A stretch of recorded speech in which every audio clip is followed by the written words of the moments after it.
Matapos ang di umano'y kamakailang pag-amin ni Kim Chiu sa tunay na relasyon nila ng aktor na si Paolo Avellino, hindi na iwasan na mapag-usapan ang lagay ng kanilang relasyon na isa sa mga nagbibigay ngiti ngayon sa kanya.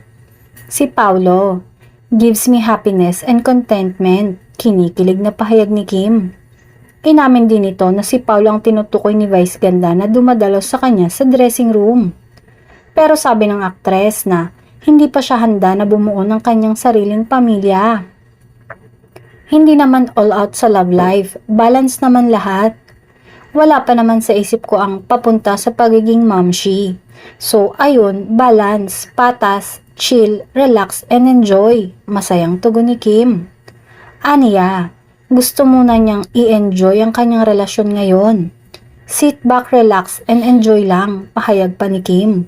Sa darating na Valentine's sa susunod na taon, kabilang ang My Love Will Make You Disappear na pinagbibidahan ni Kim kasama si Paolo na mapapanood sa 2025.